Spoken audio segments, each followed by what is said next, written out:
Hi friends, టేస్టీగా ఈజీగా చాలా త్వరగా చేసుకొని అందరూ చేసుకునే విధంగా మటన్ కీమా బిర్యానీ ఎలా చేసుకోవాలో ఇప్పుడు చూసేద్దాం. 1/2 kg మటన్ని 2 times అయితే వాటర్లో వాష్ చేసుకోవాలి. 1 time నార్మల్ వాటర్, తర్వాత పసుపు వేసుకుని వాష్ చేసుకుంటే మనకి స్మెల్ అనేది రాదు. 1 tablespoon అల్లం పేస్ట్, 1/2 teaspoon పసుపు, అలాగే సాల్ట్, ఒక కాయ నిమ్మరసం వేసుకొని దీన్ని బాగా మిక్స్ అయ్యేలా కలిపేసుకోవాలి. దీన్ని మూత పెట్టుకుని 1/2 అవర్ పక్కన పెట్టుకుందాం. అలాగే బాస్మతి రైస్ నేనైతే 1 kg తీసుకున్నాను. దీన్ని కూడా 1 అవర్ నానబెట్టుకోవాలి. సో దీన్ని కూడా పక్కన పెట్టేసుకుందాము. 1/2 అవర్ ఏదైతే మ్యారినేట్ చేసుకున్న ఈ మటన్ కీమాని అరకప్పు వాటర్ వేసుకుని మనం ఒక 4 విజిల్స్ అయితే రావాలి. సో హై ఫ్లేమ్లో 4 విజిల్స్ అయితే సరిపోతుంది, మనకి పర్ఫెక్ట్గా ఉడుకుతుంది. చూసారు కదా. ఇప్పుడు బిర్యానీకి కావాల్సిన సరుకులన్నీ తీసుకోవాలి. ఓన్ గరం మసాలా ఏదైతే నేను ఇక్కడ చూసానో దాన్ని బట్టి మీరు చేసుకోండి.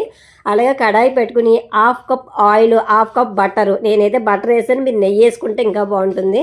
సో అవి కొంచెం ఏగిన తర్వాత మనం 2 ఉల్లిపాయలని సన్నగా కట్ చేసుకుని, అలాగే పచ్చిమిర్చి ఒక 6 దాంట్లో వేసుకుని ఆయిల్లో బాగా ఫ్రై అనేది అయిన తర్వాత మనం అల్లం వెల్లుల్లి పేస్ట్ 2 స్పూన్స్ అయితే వేసుకొని దీన్ని కూడా బాగా వేగిన తర్వాత మనం 3 టమాటాలని ఇలా పేస్ట్ కింద చేసుకొని, అలాగే 1/2 teaspoon పసుపు, 2 స్పూన్స్ కారం వేసి, అలాగే అల్లం వెల్లుల్లి పేస్ట్ బాగా వేగిన తర్వాత గరం మసాలా అనేది నేను 1 స్పూన్ వేస్తున్నాను. ఇవన్నీ కలిసేలాగా ఒకసారి కలిపేసుకుందాం.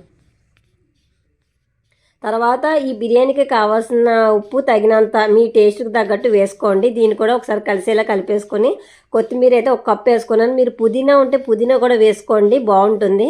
తర్వాత ముందుగానే ఉడకపెట్టుకున్న మటన్ వేసుకొని, మటన్ ఉడికినప్పుడు వాటర్ వస్తుంది కదా, దాన్ని పాడేయకోకుండా ఈ బిర్యానీలో వేసుకుంటే బాగా టేస్ట్ వస్తుంది. 1 కప్పు బాస్మతి రైస్కి 1.5 కప్పు వాటర్ అయితే సరిపోతుంది. దీంట్లో నేను బిర్యానీ మసాలా వేసుకున్న తర్వాత కసూరి మెత్తి కూడా వేసుకొని ఈ వాటర్ బాగా బాయిల్ అవ్వాలి.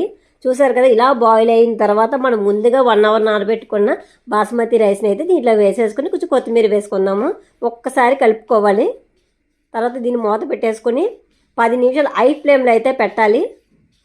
చూసారు కదా, ఇలా దగ్గరగా వచ్చింది. కొంచెం పొదును చూసారా. దీన్ని లో ఫ్లేమ్లో ఒక 5 నిమిషాలు అయితే సరిపోతుంది. సో ఇలాగా దోశ పెనం మీద 5 minutes మూత పెట్టేసి లో ఫ్లేమ్లో అయితే మనం కుక్ చేయాలి.